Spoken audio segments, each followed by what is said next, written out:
Welcome to the Wednesday Fleet Forum webinar, and thank you for the heads up that I was still on mute. So we start again. I hope you can hear me now, and just to be sure that you can all hear me, would be great if you can type your name in the chat box, the organization you work for, the country you're from, so we can see that you can hear me now. And we also know it's great to see who is in the call today, so everyone else knows as well. So during this webinar, you can always use the chat. And if you want to raise questions, because there will be time at the end of the webinar to answer questions, then please use the question mark in the bottom, so we can, in the end, publish your question on the screen and we can answer them. So it's great to see that there are so many people here in today's webinar.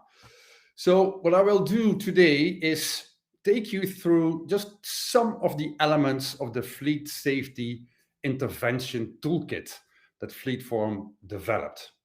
And what did we do to develop that toolkit? So in the, let's say, last recent 6 months, together with Cranfield University, we did research on road safety interventions, road crash interventions. So what are the most effective interventions that you can use within your organization? So we published, and you can find it on our knowledge platform, a study, a review of all the evidence that can be found on effectiveness of interventions from studies from, let's say, a period of 10 years. Next to that, we organized workshops. We did a survey, we did interviews with 15 participants from organizations, member organizations of Fleet Forum, to understand what road safety means within the organizations, what the impact of crashes is. So these two documents, you can find them both on the knowledge platform, where the first one gives you an insight, let's say, in the effectiveness of different interventions to improve your road safety performance. And the second one is more on what's the road safety culture within an organization? What does that mean? How can they improve it? What are the most important topics related to road crashes? That are the first two research documents. Based on these documents, we developed two other documents. The first one is sort of a summary of the findings of the two research papers. So both the focus groups interviews and the study on the effectiveness of interventions. That's the first one. Also, again, available on our knowledge platform. The second one, and that is what we will talk about today, is the Fleet Safety Intervention Toolkit, which is actually a guidance on what road safety interventions are best that you can use, and also a guidance towards developing a business case and getting it approved internally. And again, like I said, today we will tap into some of the elements of this toolkit. It's not possible to do it completely because it's a very comprehensive toolkit, and you can already download it. You see a button, toolkit, at the top of the screen. If you click on it, you go to the knowledge platform, and there you can download, let's say, the toolkit. Again, today we will look into some of the elements of the Fleet Safety Intervention Toolkit. So when should you use this toolkit? Well, if you want to attempt to change driver behavior, if you understand where you have issues, fleet safety issues, so then you can use it if you want to change any driver behavior. Also, if you want to understand or get guidance on what interventions could I use, what interventions are proven to be most effective to be used within my organization. As a third topic is the Fleet Safety Intervention Toolkit gives you sort of a process, a guidance on what steps you can follow if you want to prepare your program, if you want to prepare your business case. And again, if you're looking for case studies, because there are 3 explicit case studies described in the Fleet Safety Intervention Toolkit, which are related to seatbelt use, speed, and use of mobile phone. And what we will do today, we will, let's say, tap into one of them. Okay, and I see that I come in broken for some people, for some are not. So I hope, I checked my internet, that is okay. So I hope that I will come in unbroken for the rest of this webinar. So based on the study that we did with Cranfield University, we see the main at-risk behaviors. So that means the behaviors that most of the time causes, let's say, crashes or increase the severity of crashes are inappropriate speed, distracted driving, and not wearing a seatbelt. What I want to do today is tap into one of the business, if the user cases actually that is being described in the toolkit, which is speed. The speed is a primary factor in 1/3 of crashes or road deaths. Actually, is speed is a major factor, and in many other crashes, speed is a factor as well. And if I talk about speed, I don't not only mean is not stick to the speed limit where you drive at that moment. It also means that you do not adhere to the circumstances in which you operate. If it's raining, if the roads are very bad, that means that even sticking to the speed limit might be excessive speed because it's just too much and means that you're not able to face any risks, to face any hazards, and to respond to what's happening to you. So speed means all cases where you should have reduced your speed and did not do that. So let's look at speed and the case that is being used in the toolkit. You'll find it in the toolkit.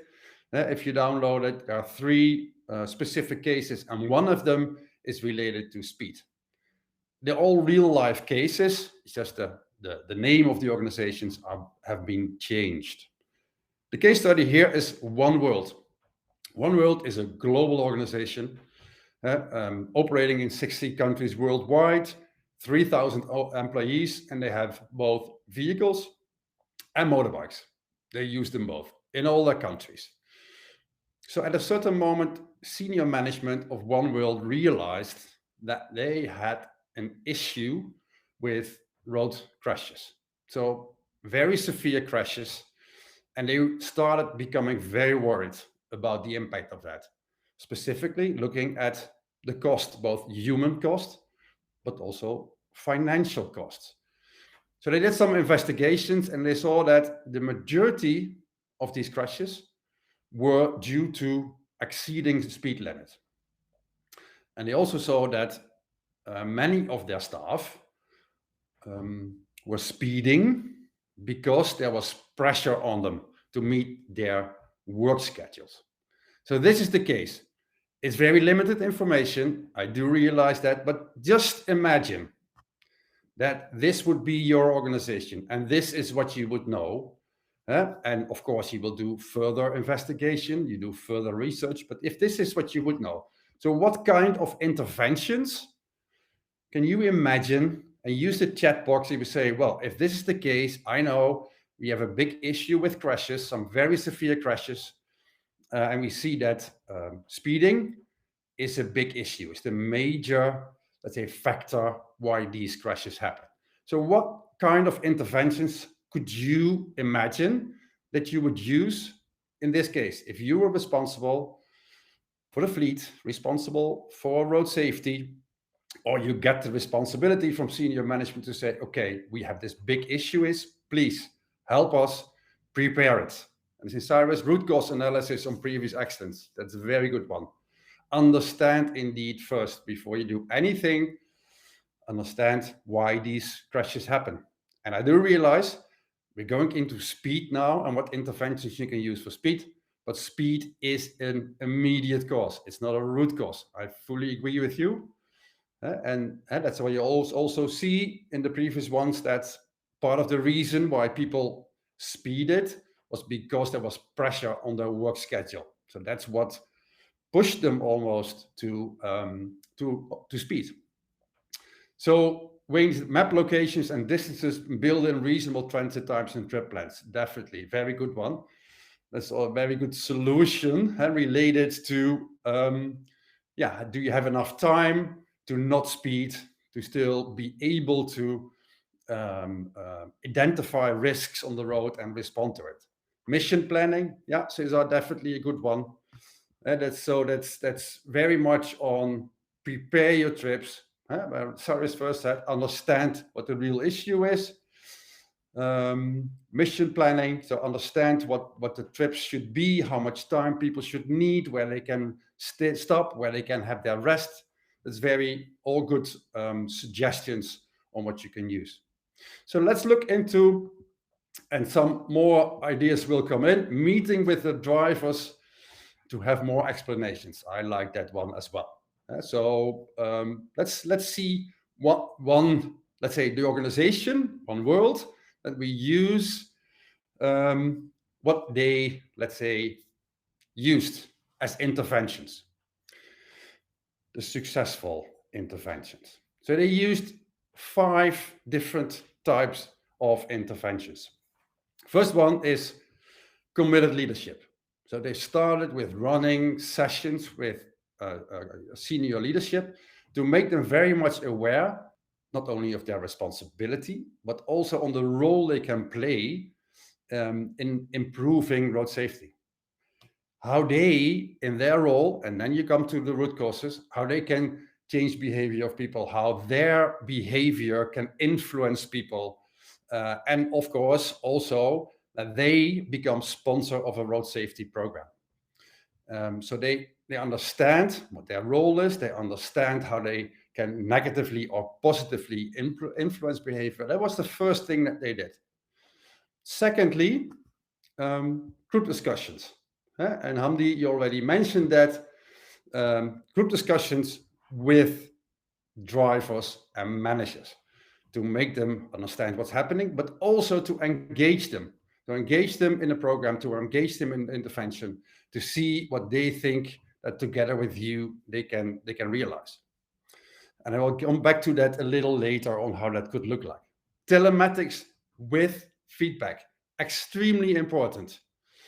As we all know, telematics will not change anything, but telematics can be extremely instrumental if you use the data from telematics to sit with drivers, to give feedback to drivers, to coach to drivers, so they understand what is happening. That can have a very important impact. Communication campaigns, raise awareness constantly, but also campaigns to show to the drivers and management what is the impact of the interventions. How well do we do it? Let's say, are we on track? So consistently communicate with people, make them aware of specific types of the interventions, of the specific, let's say, outcome of the interventions that you do, and continuously engage them.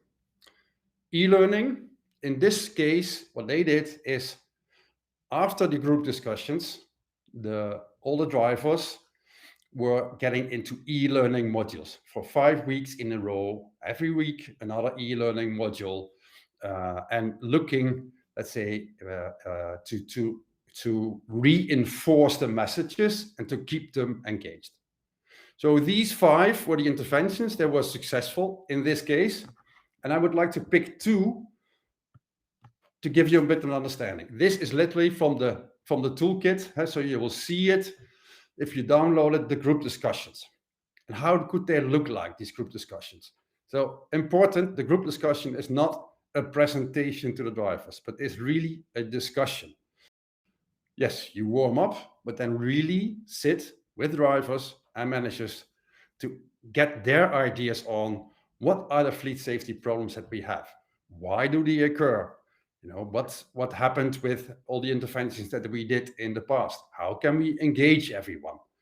So it's a setup where you discuss with your drivers and your managers what are the issues, what was the result of what we did before, and what are ideas to further improve our road safety, and come to a plan and commit to a plan. So with everyone involved, say, this is what we're going to do.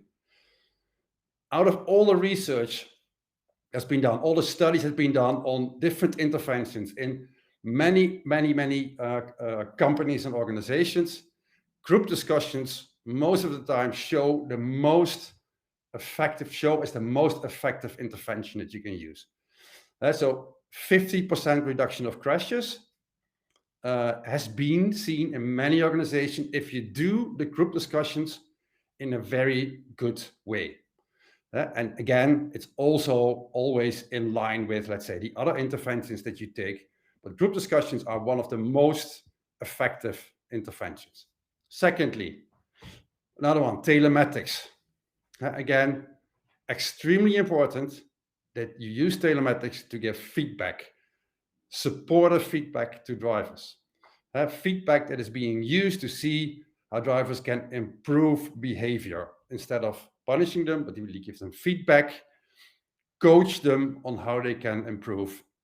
And there you see that if you do that in a very good way, it can really reduce crashes by about 20%.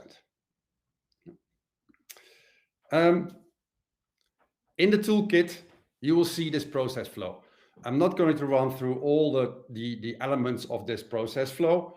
Have a look at it yourself. You can always come back to us and say, whoa, can you support me? Can you have a discussion on it?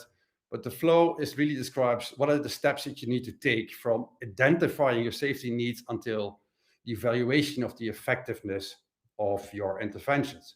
But let's look in some of them. Some of the important steps towards developing your business case. Identify safety needs, extremely important. Ensure that you have the data to understand what is your issue. Yes, root cause analysis, but also the analysis of the immediate cause. So what is the behavior that you see most related to the crashes that you have? Pick the ones that are your issue. So have general issues on road safety or general road safety programs is very hard and most of the time ineffective. So really know what your safety issues are. And again, use your own crash data to identify what your safety needs are. And choose the interventions that fit to these specific safety needs. So build your program, build your business case around, this is my issue. This is what I picked that I want to, where I want to change behavior. And these are the interventions that I'm going to use. You can use the toolkit to see what kind of interventions you can use. And it's clear to everyone then as well, this is what we're going to do. So set objectives. So if you like, in this case, overspeeding or speeding is your main safety issue in behavior. So you choose the interventions like we just described that fit with safety needs. And then you have very clear objectives for everyone, and use your group discussions as well to get an understanding of what people think, what drivers think, what managers think that is realistic to set a smart goal within a period of time with a percentage of reduction of crashes. That is, let's say, part of the smart goal setting. And make it part of a bigger plan. Not only one intervention, let's say, pick a number of interventions that together can have a very strong, let's say, effective set of interventions. Have insight in your costs. And interesting here as well, fairly easy, is to identify what your, let's say, your costs are that are being insured, whether it's damage of the vehicle or third-party liability. That's the cost that you know. If you look at all the studies that have been done, if you look at the uninsured costs, so that is loss of productivity, so absenteeism of people, but it's also loss of morale, loss of engagement of people, higher turnover of staff because people don't want to work for the organization anymore, reputational damage. If you look at those costs, most studies see that the costs, uninsured costs, are about 8 to 50 times higher than the insured cost. That's extremely hard to calculate and extremely hard to justify. So I would say, and like we said in the toolkit as well, use a factor 2 to 4. So insured cost is 100. That means that your uninsured costs are somewhere between 200 and 400. Yeah. And prepare your evaluation. Have very good data up front. Set a where you are, know, let's say, what your current situation is, and continue to measure, collect data, and use a control group. So start with one group with the interventions and have another group where you don't do the interventions. So then you can see the differences, because there might be unintended other factors that might influence your performance. Compare it, let's say, with a control group. Leadership, as we all know, extremely important for a program like a road safety program. So ensure that you get time with senior management to sit with them together and present your ideas, and have them made the decisions with you. This is what we're going to do. And use your data, use your statistics, but also case studies. So you'll have a really good understanding and presentation of, this is what my, let's say, analysis of our own crash data proved. This is our issue. These are the interventions that I would like to take. This is what I expect that will come out. And talk about, how it affects people, your own staff, but also, let's say, local population, which is most of the case, even more affected by crashes than your own staff. And then, of course, look at cost. How much do you need? How much money do you need to develop the interventions and to implement the interventions? Okay. So if you have that meeting with your leadership, it would be good to understand, and that came out of the many sessions that we did with senior managers as well. What is it that triggers senior leadership most? So it probably not a surprise, but still good to be very aware of that if you start working on your presentation and your business case. The human cost is for most of them most important. And use storytelling here. Use stories of your own staff, drivers that have been involved in a crash, and how that impacted their life and their families. But like you also know, many more of the affected people are members from local communities. So have stories about that as well. You all know stories about that family where one of the kids was involved in a crash with one of your cars and how that impacted the family. That is for organizations, for senior management, is it extremely important from, let's say, an ethical perspective, but also because they realize that it has a huge reputational damage on the organization. And you will probably all know stories and use these stories of where one of your vehicles was involved in a crash with one of the members of the local community, and where the trust was so low that you lost access to these communities. So that means that the huge disruption of your programs. And that is for senior manager a big, big risk. The reputational damage that you can do is one of the major factors what will trigger them. So use that as well. And again, demonstrate financial losses and how, let's say, if you can reduce the financial losses, what you can do.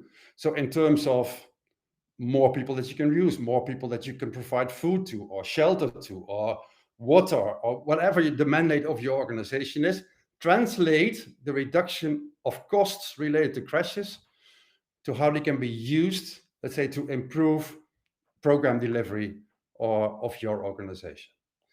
So towards senior management, really trigger their minds with good storytelling, and also be very clear on, let's say, on the finances. Okay. So this is one case actually that we just described from the Fleet Safety Intervention Toolkit. Again, have a good look at it, because there's many cases, and you will see there that in general, if you're looking at interventions, that there are some that are most effective for most, let's say, fleet safety issues. The group discussions, like we said, is actually the most effective in most cases. Telematics in combination with driver feedback and coaching is extremely important. Restricting driving times, seatbelt interventions also. These are four, let's say, of the most effective interventions that you can use based, let's say, on all the studies that have been done on this topic.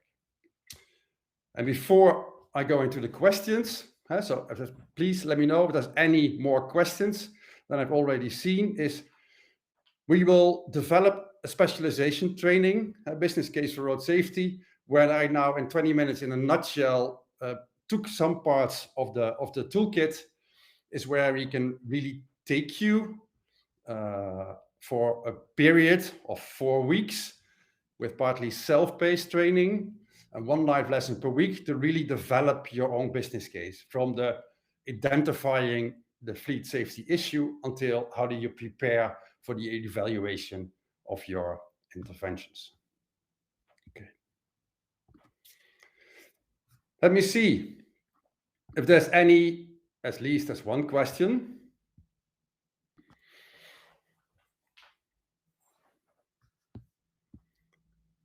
And we will go. Jordan, how can one relate speed limit to road conditions? Should we say limit your speed based on road condition?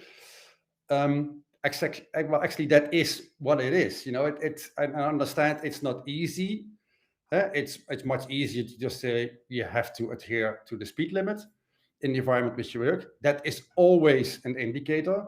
Never ever go beyond the speed limit. But as you are aware as well, there are many situations. If it's pouring rain and the speed limit is 50, then 50 is far too fast to drive if it's, you know, very wet on the road. So you should indeed adapt your speed to the conditions of weather, the conditions of road. If it's very, very busy on the roads, many people on the road. So this is an important topic that you can discuss within your group discussions. What does that mean? Limit your speed based on road condition, because your drivers will have a very good understanding of that, and they need to be aware that they can do it, supported by senior managers who say, yes, in these conditions, then you can lower your speed because we know that the trip will take longer. And that's also what some of you said earlier, is have good mission planning, understand, build in reasonable transit times, like Wayne said. So everyone knows that in these circumstances, you need more time. Yeah. But again, use your group discussions to discuss it and to have a common understanding of what it means that if you indeed limit your speed based on road conditions. Okay. Any more questions or remarks? I see, great. Many of you already downloaded the toolkit. That's good to see. I really would like to hear, let's say, what are your ideas around that when you've read it, reviewed it, used it. So, Marina, what is your advice related to the speed limit in emergency situations? To be honest, I don't think that's any different. And I understand emergency means that you would like to speed as much as possible, but still, even in an emergency situation, there's not any reason why you should speed up with the risk of, let's say, having a crash, even in a situation where time is extremely sensitive. You know, time is never sensitive enough to risk a fatal crash. Never, ever. So even in an emergency situation, you really need to do the same related to speed. And again, you need to have discussions with your drivers. They also need to understand that even in an emergency situation where time is very sensitive, that they should still be very much aware of the hazards on the road. Million, one of the key pillars of road safety is the road environment. How can aid development organizations contribute, advocate for a safer road environment condition for safer fleet management? Yeah, that's a good one. That's a very good one. I think, aid development organizations, humanitarian organizations can play an advocacy role towards local government or federal government, country government, related to road safety. And I think there also is where senior management can play a role and can use your stories. Now, the stories that you use for an internal program, they can use that externally as well, and advocate to see, because you know exactly where the main issues are, whether it is related to road infrastructure, whether it's related to regulations, to laws. So it's important that you have an understanding of what's happening and use that for advocacy towards the government. Okay. I see it's already 2 minutes past even. So my apologies for that. I want to thank you all for your participation today. Again, have a look at the toolkit. We will communicate more around the training that we will launch on the 15th of May. Might be interesting, whether for yourself or for other colleagues or other staff that work in your organization. And for now, thank you very much. And we hope to see you again at one of our next webinars on Wednesday. Okay, bye-bye.